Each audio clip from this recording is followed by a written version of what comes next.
Those monies are always absconded. You don't return it to the treasury. They wrote letter to you, had him to IPPIS. We are not asking you because you are here to take note and report back to the director in the IPPIS.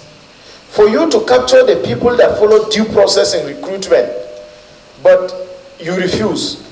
But there are allegations that you go to agency, ask for money before you recruit. You capture people that you want to capture. The ones that are legitimately employed, you will not capture them. Even if an agency writes to IPPIS, for you to capture people that are recruited by them, it means it is legitimate. Otherwise, the head of the agency will have no cause to write to you. So is it that IPPIS capture people that equally give them money to their bank account, or what? We are expatiating this so that when we are engaging IPPIS, you shouldn't think that we are going to joke. So report to them.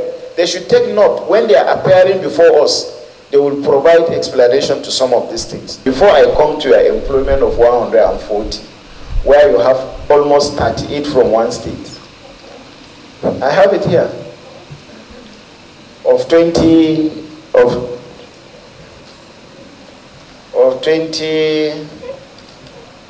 that you had a certificate of compliance, yes. You didn't paginate it. It would have been easier for my colleagues to get. I'm so sorry. 2019. Signed by Mohammed Bello Tukur. So where is the principle of federal character? Why do we do recruitment? I understand it was not done when you are not there. Why do we recruit and pay attention to one state against another? And why, if you are recruiting up to 120, it was done by your predecessor. By law governing the exercise of the powers of issuance of federal character, you only do that when you are recruiting less than 100.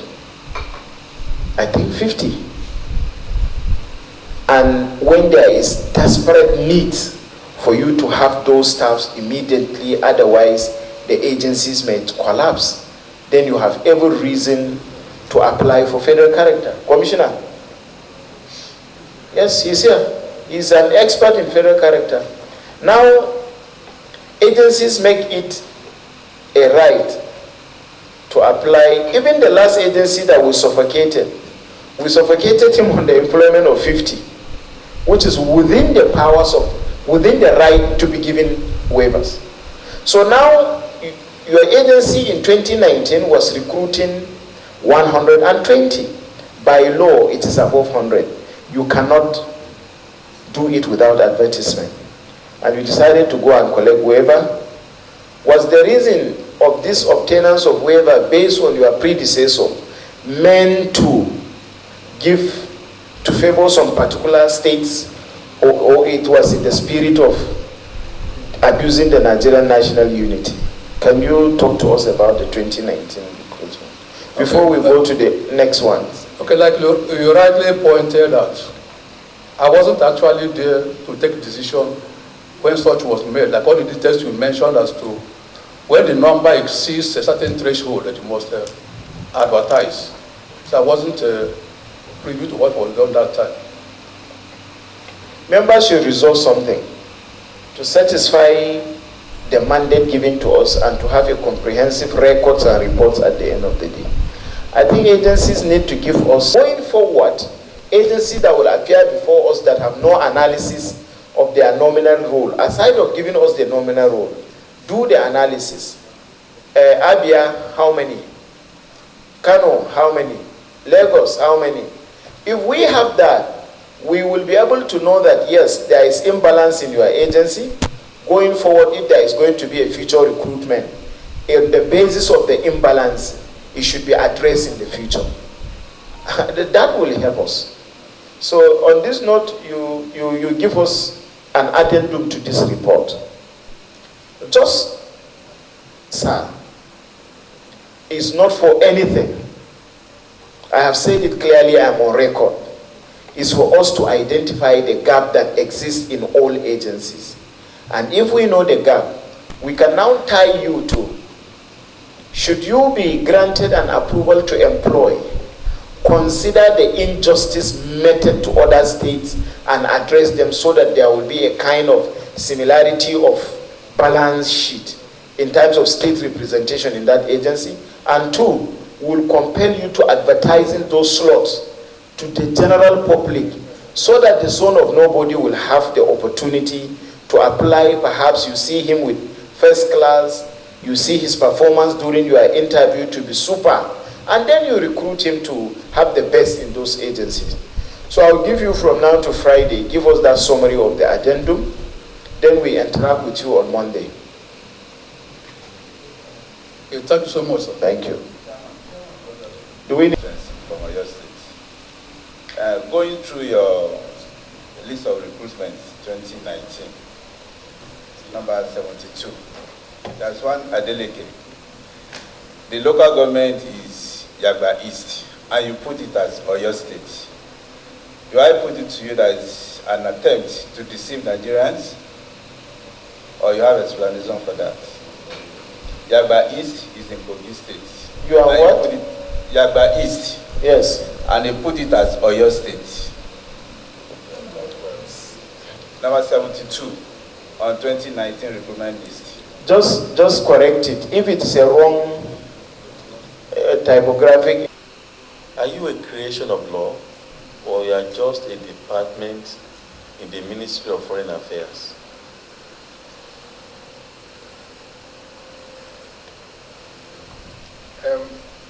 I met a situation where the directorate has made efforts to get an act to back the establishment of the organization of the directorates, and we are still at it, even though we are on. Yes, sir. I was making the point that we don't have an act backing our establishment, and we've been working on. My understanding is that you're a department in the Ministry of Foreign Affairs. No, it's not. It's a separate directorate. It's a separate body. It's a separate body. So how did you come into being? How did you come into existence? It was established by a presidential fiat in 2021. 2001. We need that instrument. Okay. We need that instrument because by my understanding, agency, right? Because ordinarily you should draw. Federal Civil Service Commission should recruit for you. You should draw personnel from the pool. But if you have a law setting you up, we'll have rules of engagement. You can't just wake up and be recruiting. Before your resumption and even during your tenure. I don't know whether that is the tradition in that agency to seek for waivers, because I have not seen anywhere at any given time that a job vacancies was advertised. All throughout the document was requesting for waiver and waiver. If that is the tradition of that agency, do you think as a new MD, is it fair to continue on that regard, or you have intention to change the tradition? And the word waiver, is it supposed to be used at any given time of employment, or there are particular times that it requires waiver as head of agency? Is it fair for Nigerians that at any given time when employment opportunities are available to seek for waiver? Will you be proud as an MD to seek for waiver instead of giving opportunity to other Nigerians to apply and fill that vacancies? Thank you, sir. Before I became, and during our time, I have never heard about anything like waiver. And perhaps during our time, really, things were not as desperate as they are now. But I know that during our time, if there was something like waiver, some of us might not be holding the positions we are holding today. Because I come from a very remote area in Yobe State, without knowing anybody. I did my exams, went to Zaria without anybody assisting me. So if we had a situation then of waivers, perhaps I would not be sitting here talking to you. So really, I'm not in support of any waiver, because a lot of cutting corners are done, when it comes to waiver. The right thing should be done. And why we have so many problems in this country is because we refuse to do the right thing. And the waiver is an excuse for some people to actually cut corners. And I think, something has to be done, except if it is exceptionally necessary to do it. One should not be doing that. And we have need to employ drivers, but I have not done that, and I'm not going to ask for waivers, even though it's just about 2 or 3 we need. But I thought, it should be fully advertised, even at that. So I'm really not in support of waivers, because it has created so many problems and deprived so many good candidates of opportunities to serve the federal government of Nigeria and other places. Thank you very much. I hope my answer is thank you. Together to commend you. There are agencies that if they tell us the truth and it guide us as mark of respect for being specific. You can't get a head of agency that will tell you there is a lot of cutting corners in waiver. He have said it. You can't get an agency that a new MD of an institution, discover people are recruited, they are not paid, and write to IPPIS twice for citizens of this country who have nobody to protect them to be paid. So, to paraphrase that with your background, having exhausted, I will appeal to my colleagues to give honor to some of this. The ones that are greedy, we can be greedy. So I will not stop you from talking, but let us encourage. Our conduct should encourage agencies that will come here to speak the truth, so that we get proper pedestal to have good recommendation that will help the institution is functioning. If somebody is watching and he equally have issues to come and give this committee that will add value to the committee, and he sees that his colleague that is telling us the truth, he is being held accountable for speaking the truth, he may not be here. So it's just to guide us. Honorable Oga. Thank you, Mr. Chairman. This 123, I can only see 2 persons employed in your directorate from Abia State. Does it mean that if you divide 123 by 37, so what Abia can get is only 2? What page are you referring to? Let me be part of this engagement. 114. 114. Where is the federal character? When you go for this waiver, did federal character look into consideration of all this? Because you collected waiver from the federal character, is it not?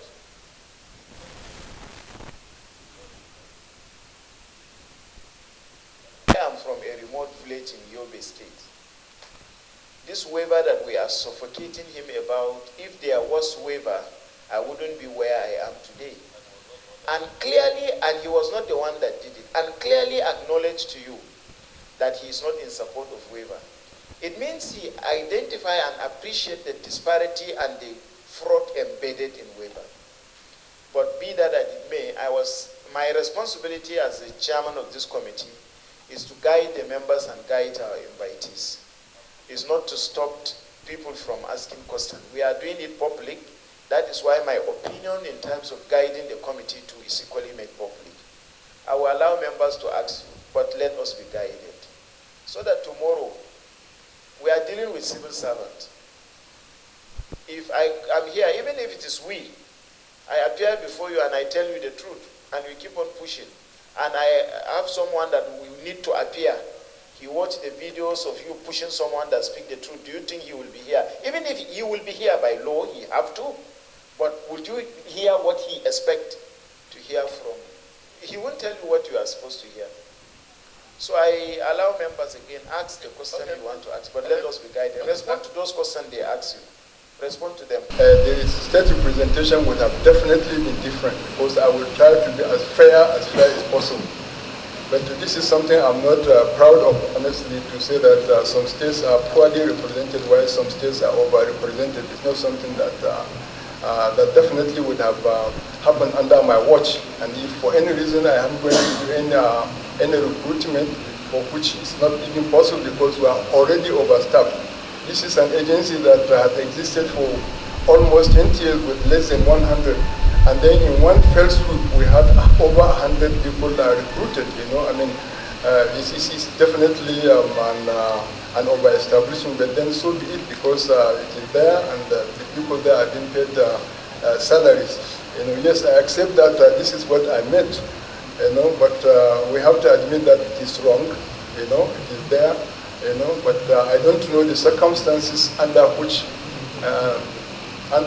this came about. I made the situation. It's just like a football coach. When you are taken into a team, you just play with the team players you have. You know, you have no choice. Thank you very much.